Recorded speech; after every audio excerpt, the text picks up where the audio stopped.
So I wanted to redo this video as sort of a cautionary tale to warn others and help others if I can. If they're having strange symptoms like fibers coming out of their skin, weird rashes, nosebleeds that are unexplained, headaches, and you've been to doctors who can't identify what's happening to you, who dismiss you, make you feel crazy, maybe diagnose you with Morgellons, I want to let you know that you're not crazy. So my original diagnosis when I was 16 years old was Hashimoto's and hypothyroid disease. But I was a very active mother of 3 boys by the time I was 26 years old. With medication, everything was being managed. My levels were really doing great. So in 2015, I got married. And we added 2 beautiful girls to our family. One was 10 and one was 5, which was the same age as my twins. So they became triplets. We were really happy living in our small apartment. And after a year of being in our little 2-bedroom apartment, one of our 6-year-olds was one of the twin boys. He had an interest in snakes, and so did my husband. So we got him a little pastel ball python. And that turned into an idea of having a business of exotic reptiles. At the time, I was a homemaker, and he was an auto body collision tech. So at the time, we were just trying to build our credit and build our business and buy our dream home. But this dream home ultimately was a nightmare home. Once we moved in, life went on as normal, but occasionally something weird would happen with our kids, like they would have weird nosebleeds. One of our children developed migraines really, really bad. But our business with the reptiles kept building. We started doing snake shows, reptile shows, and we even started breeding rodents. We got to the point where we were making enough money with our snake shows and online sales to where my husband could join us at home. And him and I and the kids all pitched in, all hands on deck, helping with the snakes and the rodents and the lizards, and it was all going really good. Sometime in around late 2018, I started having weird symptoms. My medication that I take for my thyroid disease, it wasn't working. I had really bad fatigue, really bad brain fog, strange rashes, and then I started having weird fibers coming out of my skin. The ER ultimately gave me a diagnosis of Morgellons, but at the time when I had studied about Morgellons, people that were saying that they had that, they were being called crazy. So I took it as an insult, because right before that, my husband had tried to go to the hospital, and they told him that he had some kind of psychological problem where he was imagining bugs crawling all over his skin. And so I took it as an insult when they said that I had Morgellons. Trying to look online, I could not find anything that matched what was happening to us. Even my son, he was our youngest. He, at this time, was now 5. Just hitting his 5th birthday, and he was literally losing huge patches of hair on his head, totally bald. And he was just diagnosed with basically like an anxiety disorder. That and alopecia. So I kept searching, trying to find things online. I stumbled along something that said something about bird mites. So we had to pay thousands of dollars trying to exterminate repeatedly. We had to redo all the duct work, get a new dryer, because I had read somewhere that birds can make nests on the outside of your house where everything connects to your dryer. And that didn't do anything. Basically, when the exterminators would come in and soak everything down, the itching would stop for a second, but then it would come back again. Eventually, I found a story that a man had wrote in a blog from France that had black toxic mold. and he had the same things going on with him. So then we called our homeowners insurance, and they sent someone out, tested the air, and that was what it was. It was black toxic mold, and we had really high levels of mold spores and mycotoxins in the air, and that was what was hurting all of us. This was especially affecting me because I don't have a very good immune system as it is to fight this kind of thing off, so I felt like I was going to die if I didn't leave the house. So I took the kids and got out of there, and started hotel hopping while my husband tried to save the house. We had to find other places to keep all of our reptiles. At the time, we had probably 400, maybe more. Our business had really grown and got really successful. So I would come back occasionally to try to help him with everything, tearing down the basement. But none of this worked. It was so deep into the foundation. Later on in the video, you'll see pictures of our basement. Literally under our bathroom floor, it was mush. So we ended up using tax money to get a motorhome because hotels were too expensive. It was an old bounder, kind of like the Breaking Bad mobile from the 90s. We gutted it out, redid it so it was livable, made it drivable. But we weren't even allowed to park that at our house because the town we live in is incorporated and that breaks their codes.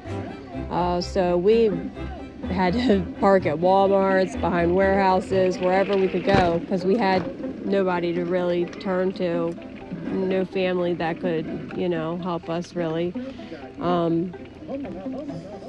So that's how we were stuck. We had to get rid of all the animals, let the business go, sold off everything as quick as we could, and use that money to maintain us, because living in a motorhome, the gas is really high. You have to have propane and water so that you can shower and cook and run your refrigerator.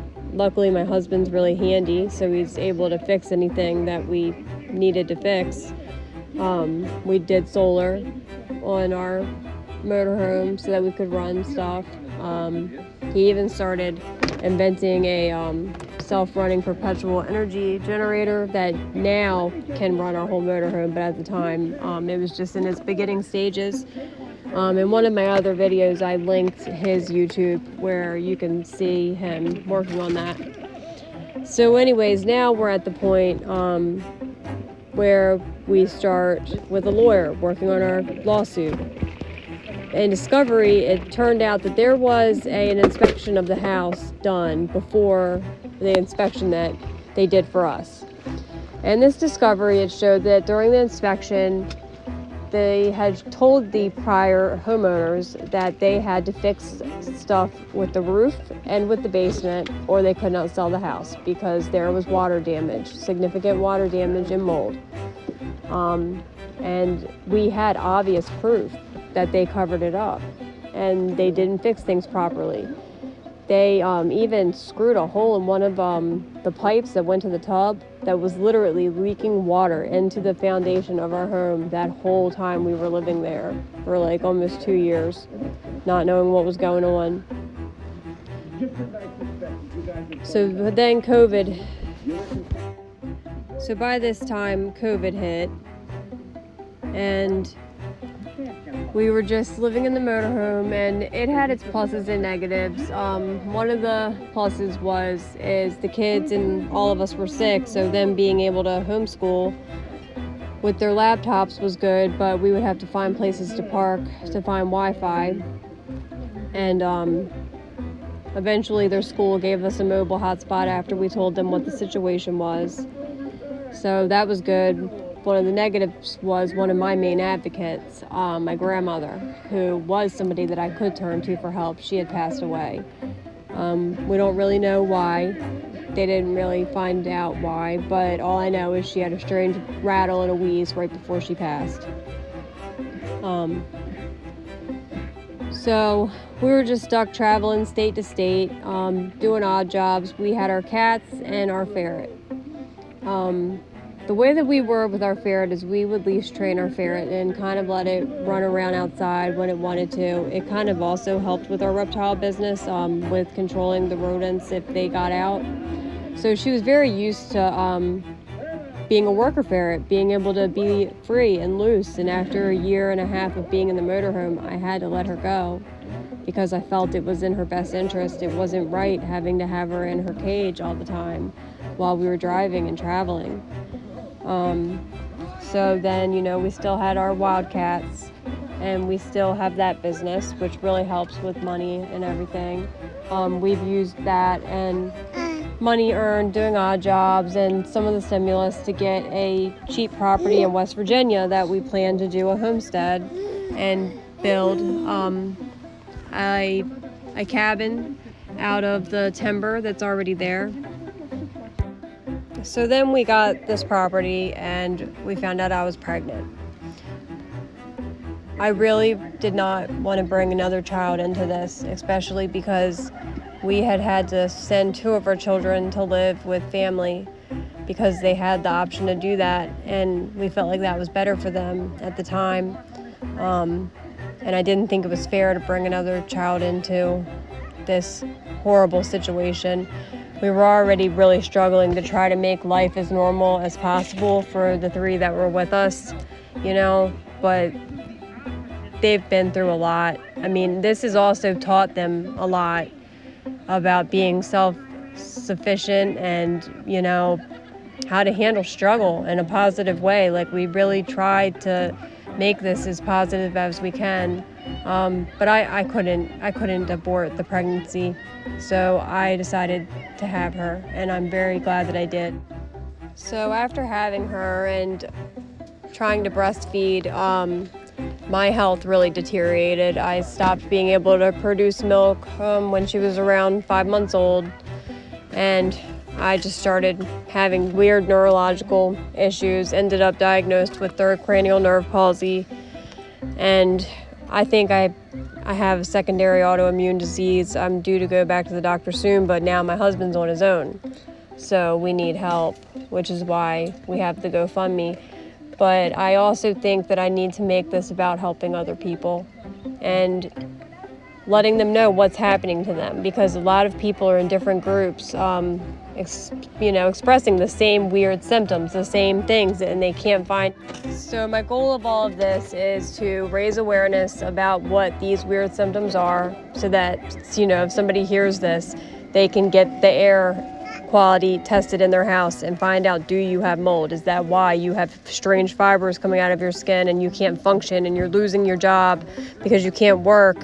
But also to have my GoFundMe shared, because we really need help. We've lost 2 children that have to live somewhere else. My husband has lost my help as a partner and spouse. One of those 2 kids that aren't living with us, we're starting to have on every other weekend now, which is good. The kids with us, they've suffered a lot. We just really need support. And if you can just share this, that would be really great. If it could help somebody else find out what's going on with them, that would be really great. Either one of those goals would be awesome, and I'd be happy with. Thanks for listening to our story. I will put the link in the description. Thank you.